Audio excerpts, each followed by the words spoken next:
Good morning, pardners. This is your captain speaking. Everyone is talking about these young right, but no one is talking about Tower Pirates. That's BS. Have a nice flight. Love you.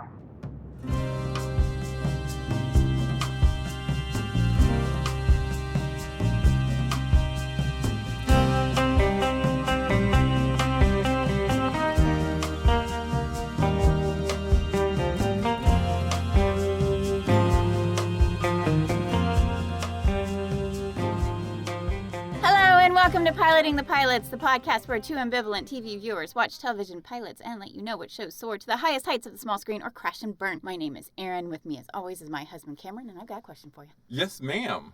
Are you good-natured?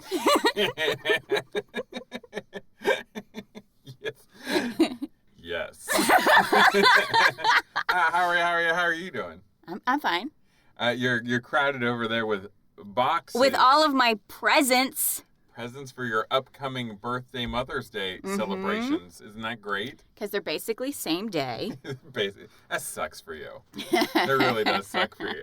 So, my mother used to say it sucked for her. When was her birthday? Well, her birthday's not until September, but it was Mother's Day and my birthday. Oh. And she always felt overlooked. Oh, my God. Oh, my God. Well, at least you had this wonderful show to get you through the hard times. Yeah, this week, as promised, we did Alias. So let's talk about Alias. Oh my God, we've been watching Alias all week because I was like, okay, I want to watch something dumb and fun. I don't have to think about it.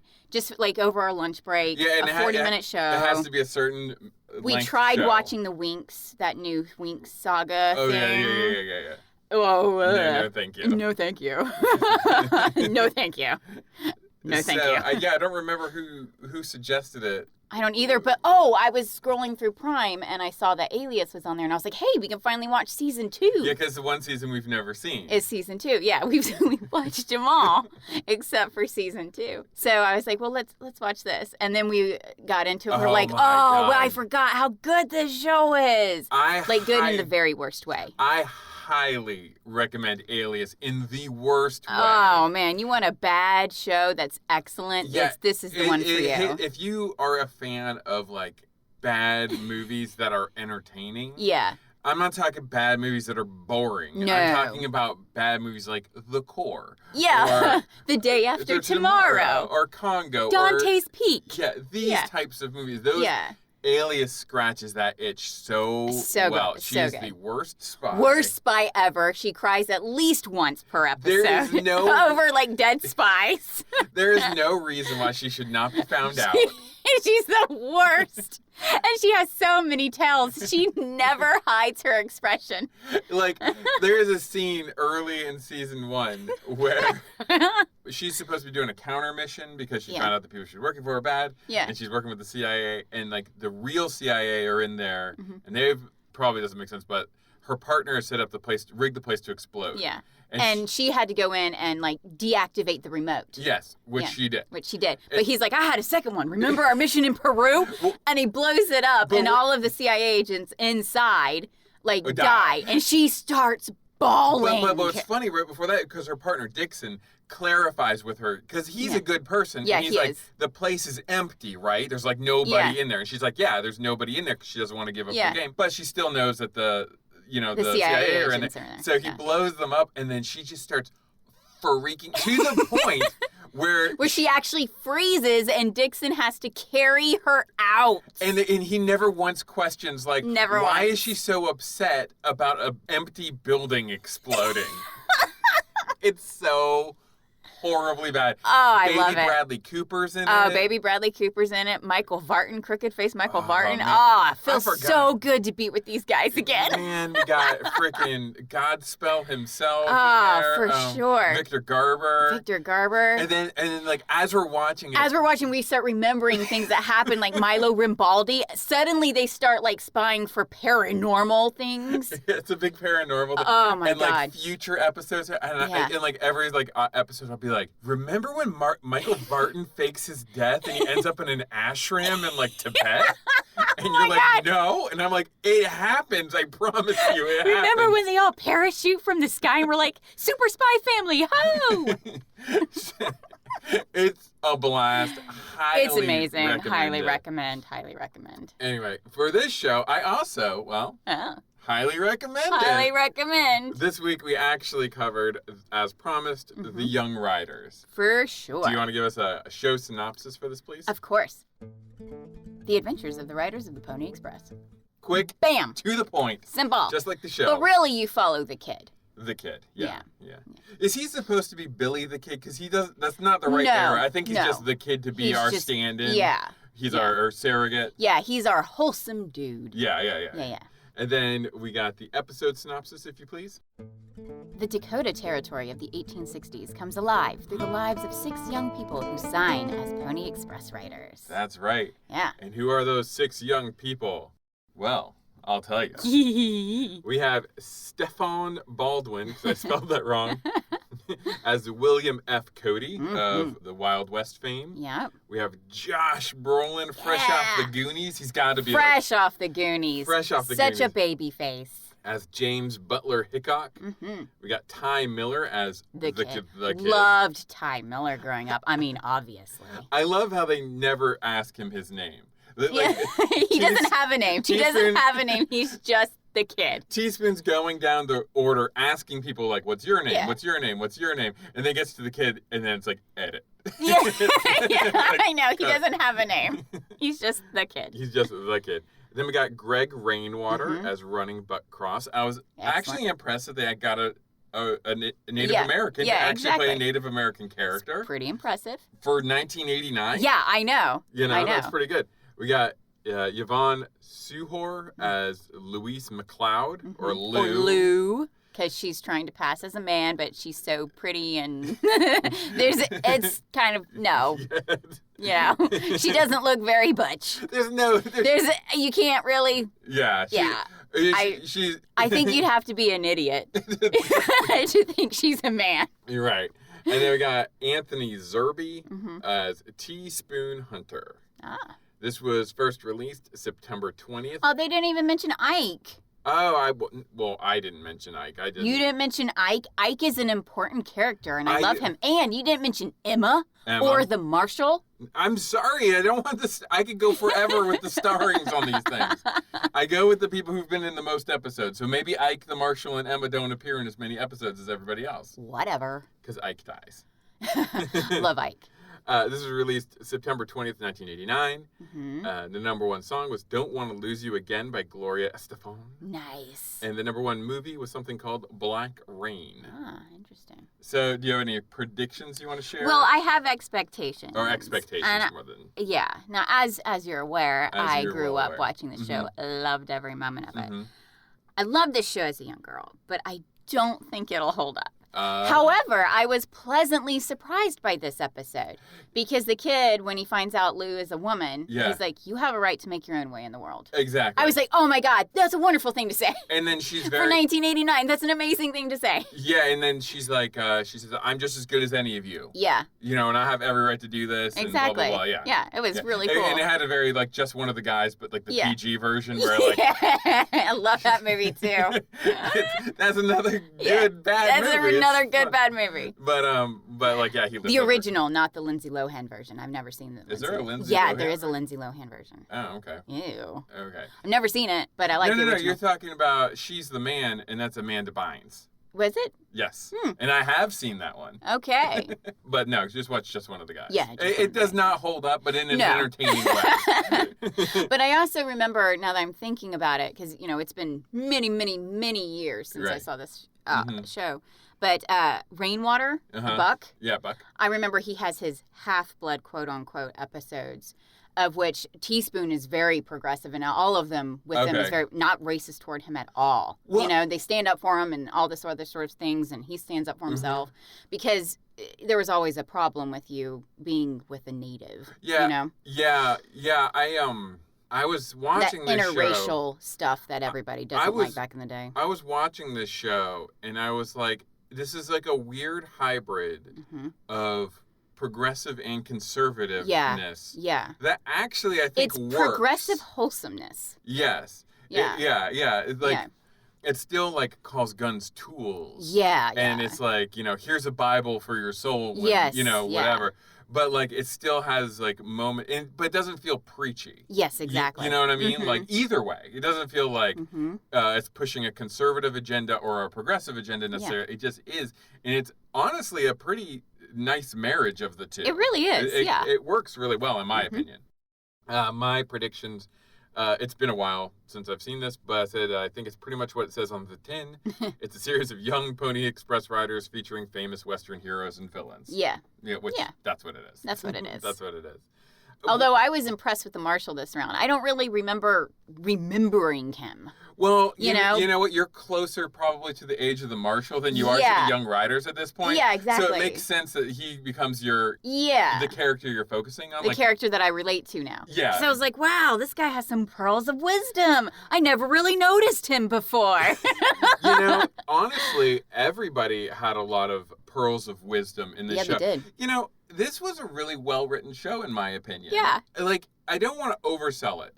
It's definitely John Huston by way of Baywatch in terms of, like, the way it's filmed. Right. It feels, if you've seen a show from, like, this era of TV, it feels like a TV show. It does. Like, even though it's, I think, well done, TV shows today are basically made with the same quality of equipment as a movie. So if you watch The Falcon and the Winter Soldier, you could play that in a movie theater and you would be like, this looks great. Yeah.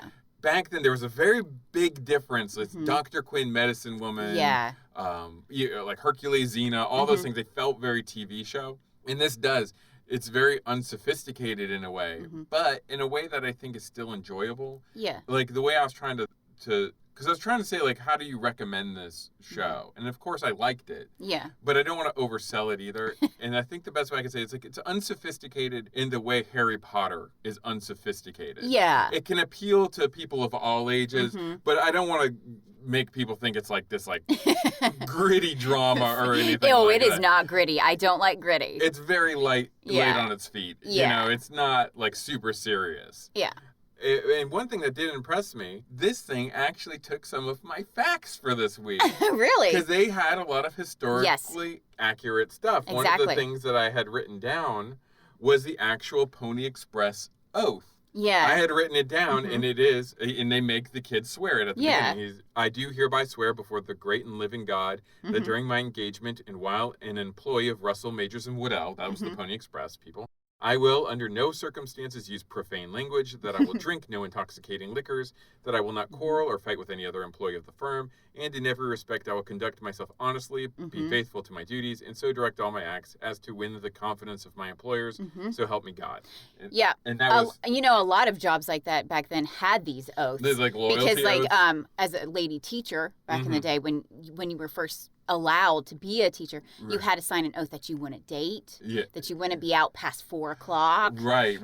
There were so many oaths like this, but it was basically for people who needed work. Right. Like orphans or women. Well, and that's what I liked about Lou's story in this. I guess this episode we're going to kind of flip-flop between facts, and because it is kind of works together. It's kind of historically accurate in many ways. Yeah, they were specifically looking for orphans for the Pony Express. Because they die a lot. And you didn't want any kin to worry about you. It's like, if you die, you die. It's no big deal. Yeah. And, like, Lou's story, or Louise, she was an orphan, and she's like, all I have is either cleaning floors or worse. Yeah. So this is my way of making enough money.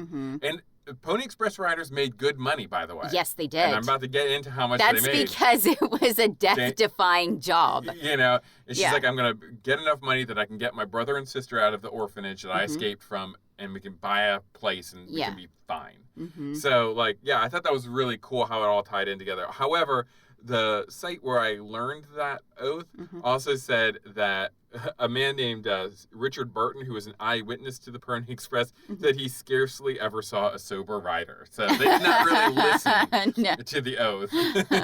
Well, I can imagine they probably suffered from PTSD. Yeah. After all this stuff that they had to endure. I'm sure. And So they made amount of money. They made $100 to $150 a month on their salaries. That is a big deal back then. To give you an idea of how much that was, to send a package, a half an ounce letter on the Pony Express, it cost $5. I did the math on that. $5 and 1860. It was before 1860, yeah, it was right. 1860. It was before the Civil War. To send $5 was the equivalent of $158 today. Wow. So $100 to $150 a month was big money. Yeah, big money back then. Yeah, and as they go over in the show, it was from Missouri to Sacramento, California. It was had 184 stops. I feel like Teaspoon got this exactly from where I did, but they didn't have the internet back then. So they had research. They actually had to do research. They used the Dewey Decimal System. Riders would swap out horses at each stop, which is about every 10 to 12 miles, and they would go 75 to 100 miles a day. Jesus. On horseback? Man, that would kill your groin. The fastest letter ever sent by the Pony Express was Abraham Lincoln's inaugural address, which took 7 days and 17 hours to reach California. Nice. Which is good. That's not bad. And we're talking, this is going over the Rocky and the Sierra Nevada mountains, too. Yeah. Like, this was, like, crazy. And they say that during its heyday, only one letter and rider was lost. Wow. Which I say kind of takes some of the drama out of the young riders. However, what they said, though, the really dangerous job was being in charge of the stops. I bet, because that's where you would be attacked. Because there's only like one or two of you. You would in the middle of nowhere. There's one or two of you. You were keeping fresh horses. Yeah. Horse thieving was a big deal back in the day. Yeah, exactly. Like, that was a hangable offense. Exactly. You would be hanged for stealing a horse. Well, I mean, like, the kid buys a horse for $25, and we know $5 is equal to $158, so that's big money to be stealing. Yeah, it is. So, so that was, like, actually the most dangerous job. However, the Pony Express only lasted for a year and a half. Yeah, it didn't last very long. And the reason why we even really, and it was taken over by technology. The telegraph took our jobs. They took our jobs, like all robots do. The reason why we even like think of it as like this glorious kind of moment is because of one of the young riders on the show, Stephen Baldwin's Buffalo Bill Cody, and his Wild West show. He was legitimately a rider. Yeah. He and Bill Hickok, Wild Bill Hickok, were both riders, and they were actually friends. When he started doing his Wild West show, he kept the memory of that's really alive. Cool. So I think that's a really fun part of history that nobody should forget. Yep. Because what a crazy thing to do, too. Yeah. Like, were there Pony Express riders on the Silk Road? I don't know. You know, like, who came up with that? How was news being spread then? I mean, I know news was always spread through merchants and word of mouth and probably bards, maybe. Yeah. But, like, letters, I think, I don't know. Yeah.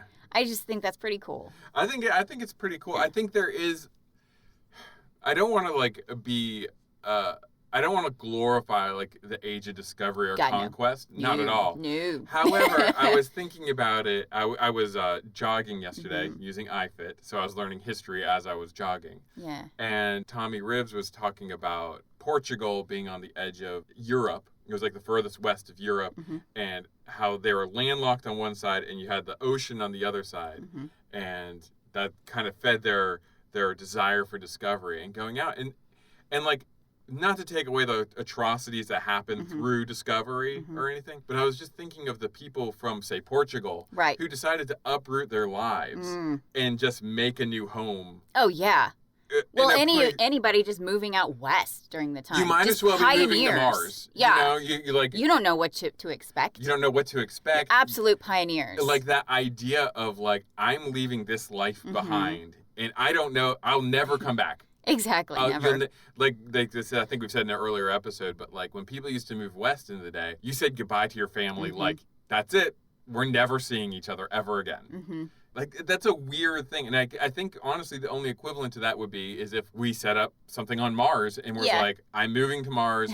Once I'm there, that's it. That's it. I'm not coming back. No coming back. You know, not, you know, it's going to take generations before there's some sort of, like, travel that makes that easier. Exactly. So anyway, I also had some, I'll go briefly. I had originally wanted to get facts on like the individual riders that were involved, and I only really got Hickok's. Yeah. The only thing I really wanted to bring up about Hickok was, well, both he and Cody were BFFs and abolitionists. Nice. They both fought for the Union Army. Mm-hmm. The Hickok family was, their homestead was actually a stop on the Underground Railroad. Nice. And he served as a scout for an African-American Army unit. Oh, wow. Which I think is a big deal. That's a big deal, yeah. To have like a white man be like the scout for like a black infantry. Yeah, that's really cool. During that period of time, which is a pretty big deal.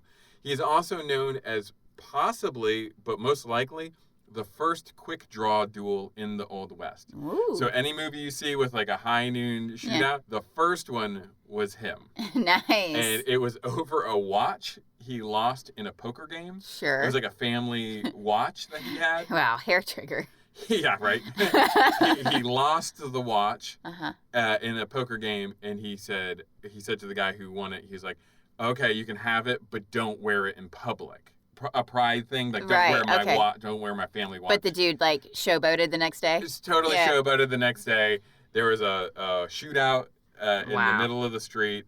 Hickok did not miss. He shot him in the heart. Oh wow! He was arrested for murder, but over a watch. But in those days, murder was just like thing. It was like jaywalking back then. It was just like you were hanged for stealing a horse, but murder, well, he kind of had it coming to him. You know? It's just crazy how I can't even imagine how he's according to him he killed something like 29 people. Jesus. But that dude's a serial killer. But we only know for sure about 7. But it's so bizarre that people used to brag about the people they murdered. Yeah. And it was okay. Yeah. Like the only thing I could kind of get an analog to that was... I think the kid gets 5 deaths under his belt in just this first episode. He gets 2 for sure. Yeah, but I think in one of the shootouts he gets a few. Yeah. I think. Yeah, I was thinking of the real Billy the Kid. He had 21 by the time he was 21. Yeah. That's a lot of murder if you think about it. Jesus, that's like one dead person a year. And now that's contested too. It's probably a lot lower than that. But that's, still.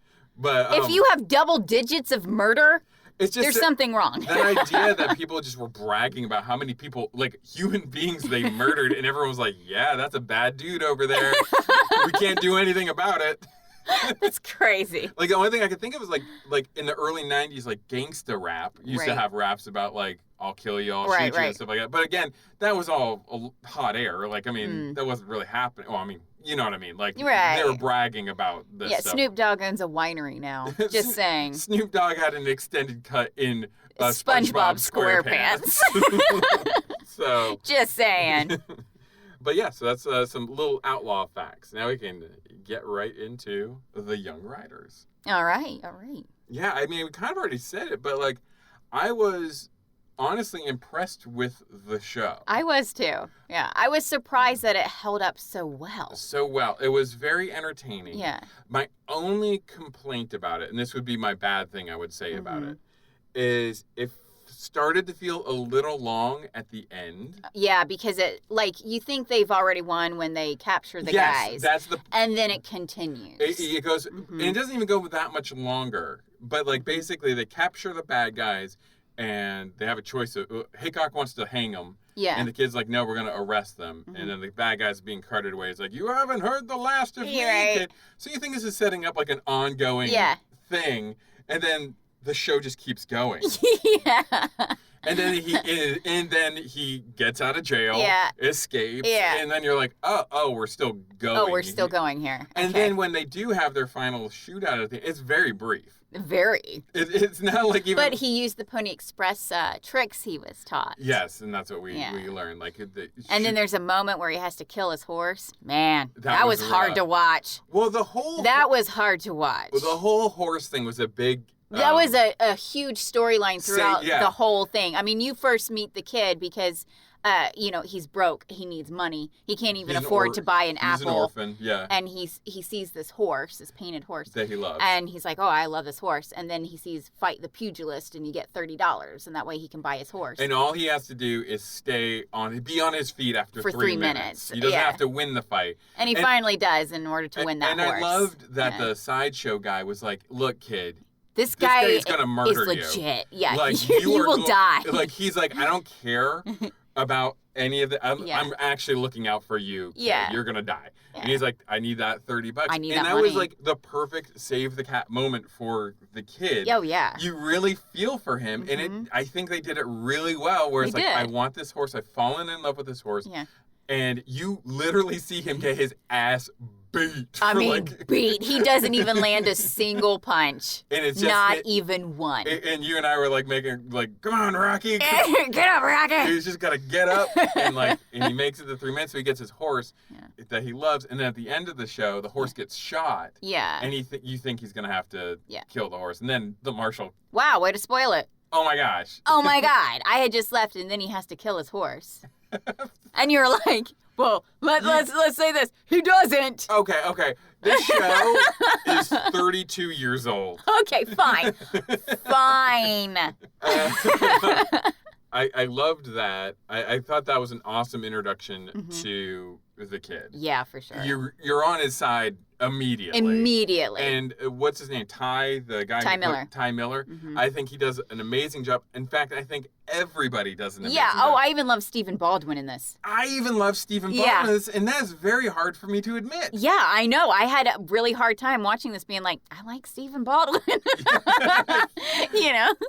He and Josh Brolin, oddly enough, probably they have excellent chemistry. They have excellent chemistry, and probably, arguably, the biggest stars on the show at that time. I'm not sure about Stephen Baldwin. He might have. No, I don't think bigger. Anybody was the biggest star. I think Anthony Zerbe was the only one with clout at the time. Anthony Zerbe would have had. All of these guys were like young guys. They weren't. They were basically nobodies. All Josh Brolin was from the Goonies. Yeah, I guess so. You know. Yeah, so they were all pretty. And Stephen Baldwin was just around because of his brothers. Exactly. Yeah, exactly. You know? This was just like, here, give little Steven something to do. Exactly. So yeah, but I mean, like, everybody was doing their job. Yeah. Everybody did their job perfectly. Mm-hmm. And it straight up is BTS of the Old West. Yeah. Because you got somebody for everybody. Yeah, you do. Yeah, you do. So who's your favorite young writer at the Marshall now? I do really like him. He had so many pearls of wisdom.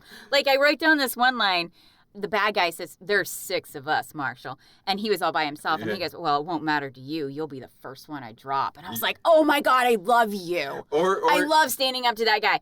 Or this one, a man carrying so many guns, he must be afraid of everything. Exactly. Wow. I was like, I love your pearls of wisdom, dude. Well, and that is, like, appropriate for today, too. Yeah. It's like, what are you so afraid of? Why do you need so many guns? Yeah.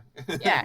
I mean, like, for a dumb 1989 television show. So I don't really know who it was geared to. I don't know who it was geared to. I don't know who it was supposed to be marketed to. I have no idea. They had some decent writing in it in terms of, like, the dialogue. Because I wrote down from the Marshall, like, you got to grow up fast. Or not at all. Or not at all. Oh, another good one. Good line. God, that Marshall is nailing it. Nailing it. Zerbe had some good lines in there too. He had some stuff that he was like, I loved this. Like, there are moments that actually, like, get under your skin a bit where he's like, he's lining up. We're meeting all the young riders. Yeah.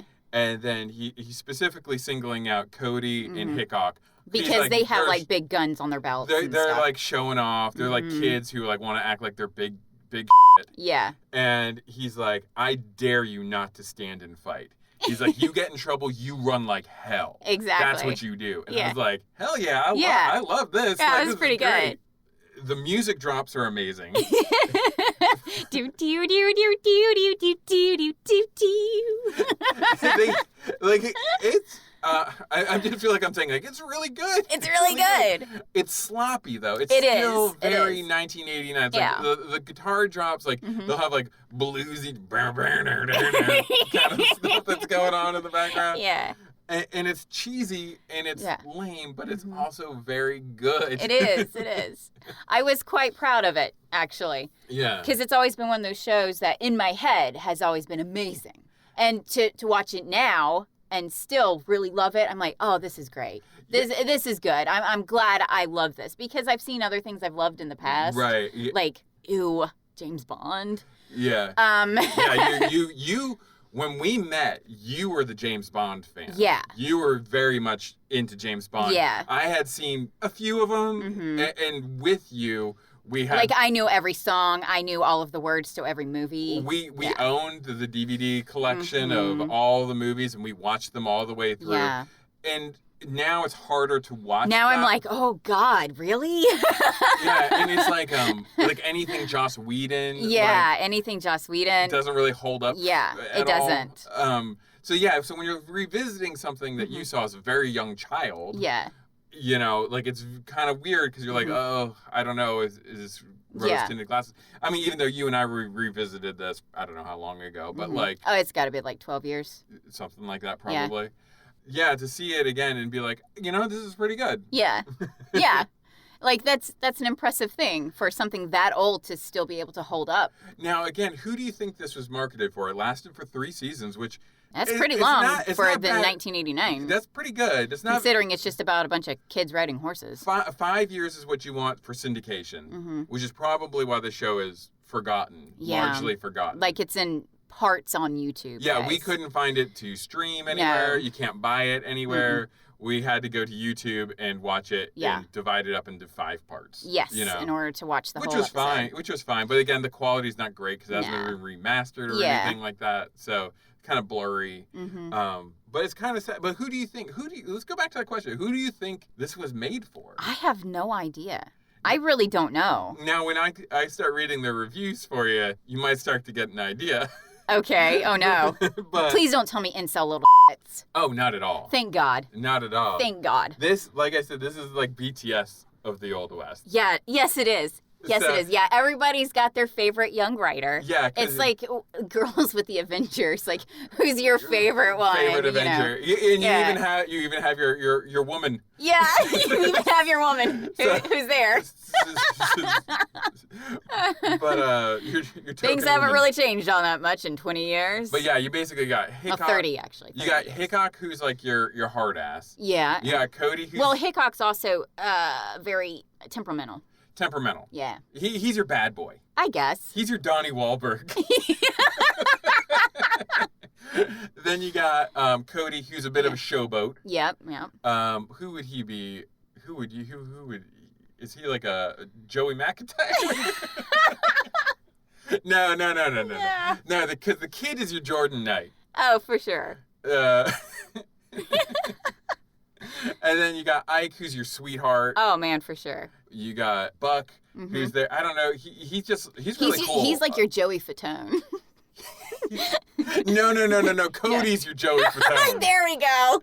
Yeah, that's it. You know who Buck is? Yeah.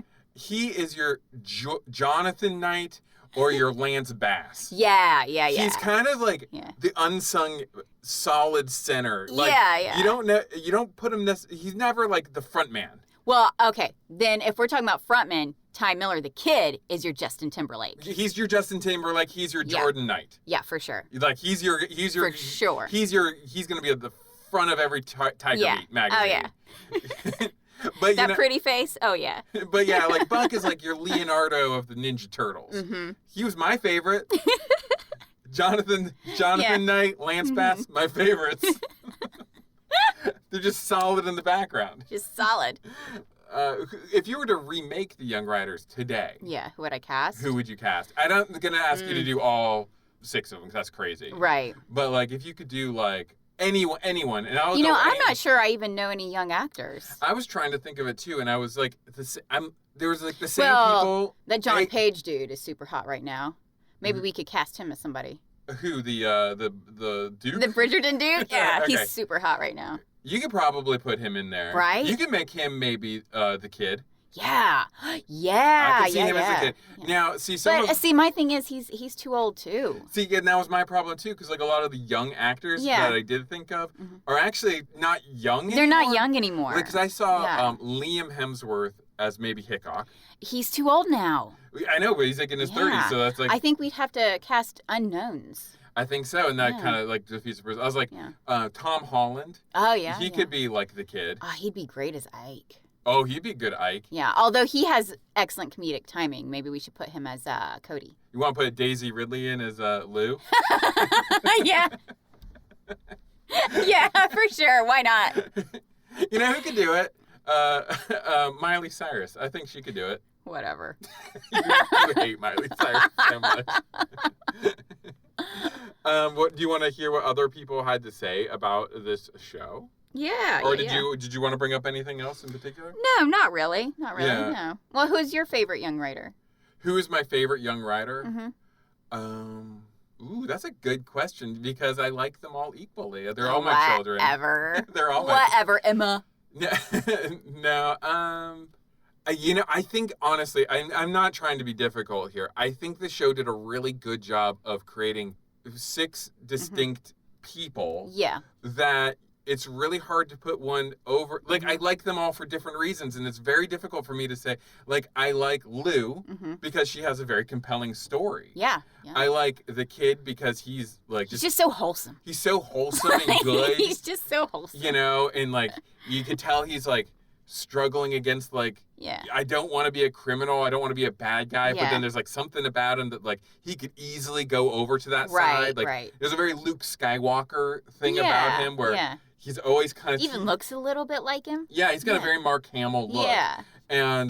very baby face. Yeah, like, I mean, like you'd see on Tiger Beat. Yeah. He could go either way, and I think that's kind of compelling, that kind of struggle between the light and the dark. Then you have Hickok, who's, like... he's like your Raphael. He's like your wild and you can tell heart. he was raised in kind of not so great conditions. Yeah, and he's being played by Josh Brolin, who's a phenomenal actor. Yeah. So I like him. I like Steven. And then Cody. You got Cody. He's great. He's your Michelangelo if we're gonna keep with the Ninja Turtles. He's kind of fun and like goofy, and I like that. But like also has that moment where like you can see when things get serious. Yeah. He's gonna get serious. Yeah, exactly. And then you have Ike, who's just a sweetheart. For sure. He's I don't know if we really described him, but he cannot speak. Yeah, he speaks through sign language, which he speaks through Buck. Yeah, because Buck knows sign language. And like so like Buck is just amazing because like he's cool at all this stuff. I can't pick a favorite. I honestly cannot pick a favorite because I just can't because they're all so different. Yeah. You know? Okay. I like the whole cast. I like the whole cast. Yeah. I mean, I think this might be the first show we've done on this podcast where I literally like everybody on the cast. Yeah. Oh, and the Outlaws were over the top, which made them excellent. Oh, yeah. It's over the top bad guys. Loved it. We're talking like comic book level bad guys. Yeah. And going back to what we've spoken on before, and I actually saw someone else say this online the other day. You'll appreciate this. Where the bad guys are bad and there's no kind of backstory about like how they were abused or anything like that.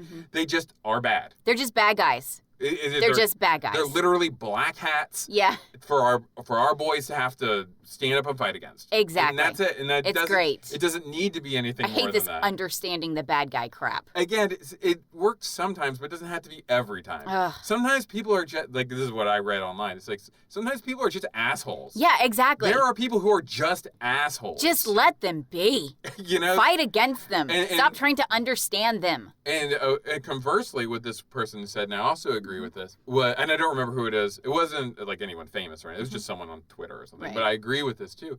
Was conversely, a good guy doesn't necessarily have to have some sort of tragic backstory either. Like some people are just good, decent people who want to do good, decent things. Exactly. Because it's the right thing to do. They don't have to have this like crazy like my uncle was shot by a guy I let run away from a crime. You know. But anyway, so reviews. J.K. Hedge says it's the worst TV series of all time. What? I don't know. We've seen some I will fight you. I will fight you. This was written in 2017. I'm pretty sure Battle Nun and stuff were out by now. Right. I'm sure there are worse. We've done shows on this since 2017 that are way worse than that. Way worse. Let's see what he says.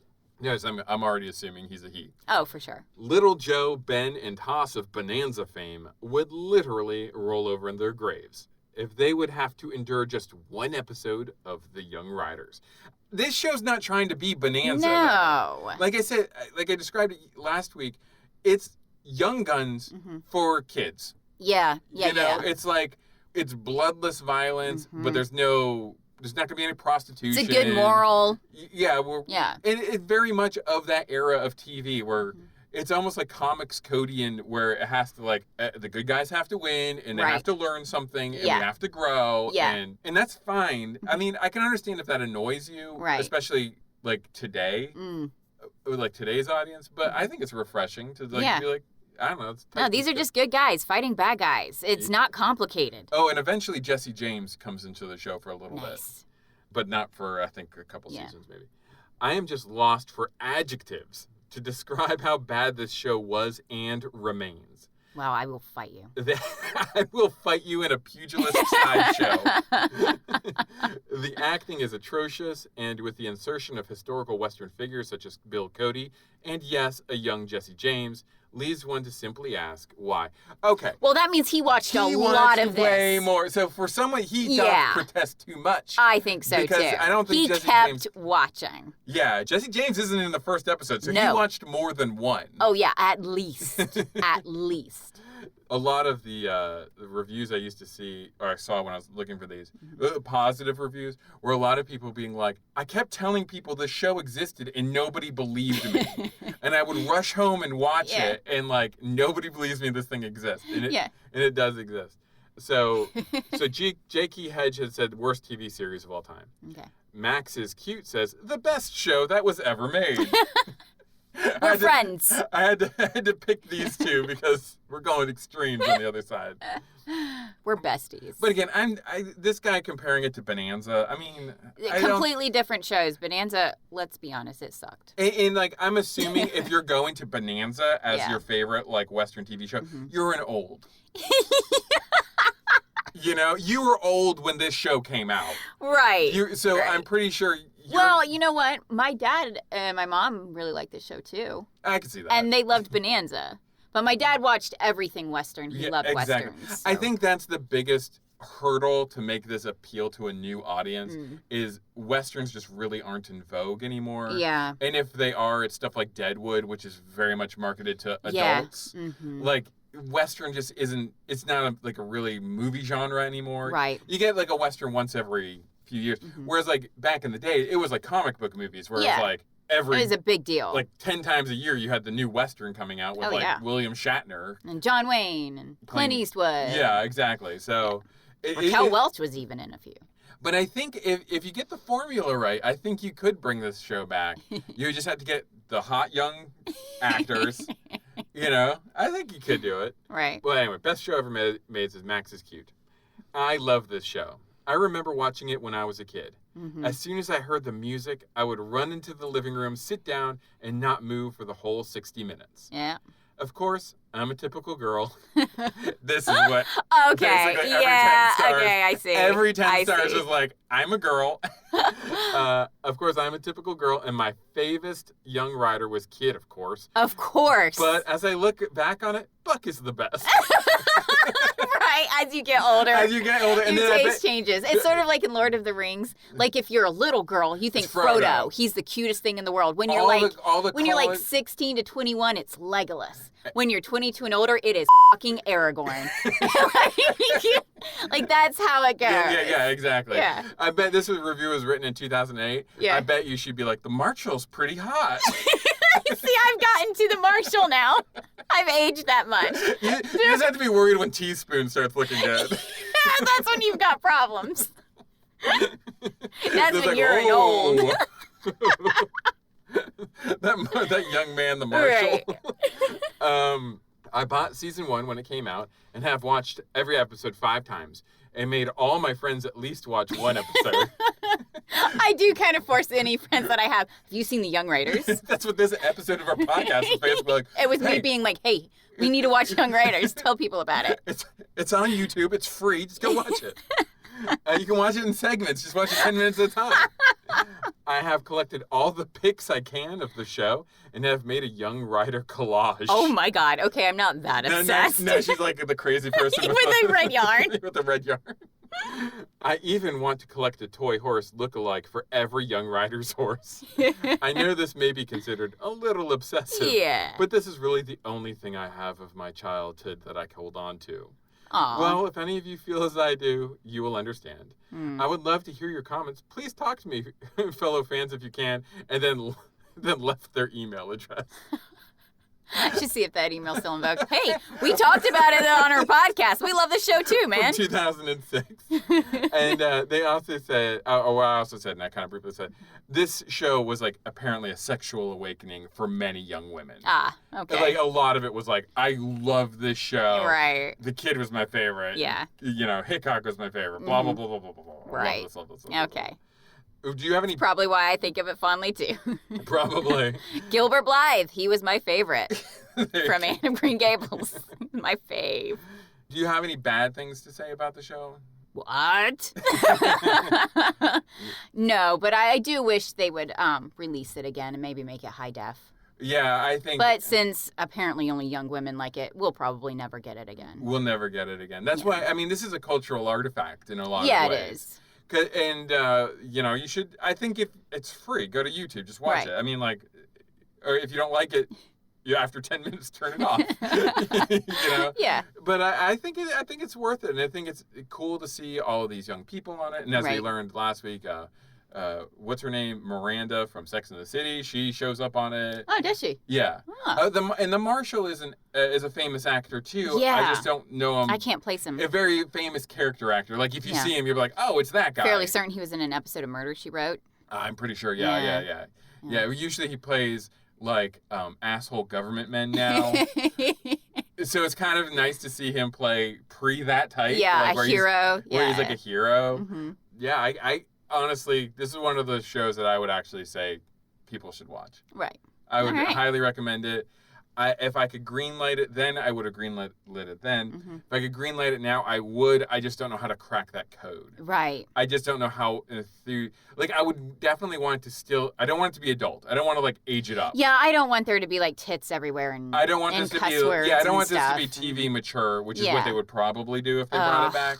I want it to still be marketed towards tweens. Right. But I don't know how you do a Western for tweens in 2021. Yeah, I think the Western era has kind of died because there is a lot that went wrong with it. Yeah. I mean, with like racism and sexism and Native Americans. You know, I think there is a lot that was wrong with it. There's a lot of problematic elements of that time period, even if your show is not necessarily problematic or addresses those problems within the context of the show. Yeah. But I think my thing with Westerns is I think people, like back in the day, that was like literal superheroes. Yeah. Like I'm going out on a horse and I'll take a horse chase over a car chase any day. Oh man, horse chases are the best. You're putting extra living beings in this chase. Yeah. You've just amped up my excitement. Right. But I think it seems boring now almost to see a man just with a gun and a horse. Right. When we now have people with repulsor lasers coming out of their hands. Pacific Rim and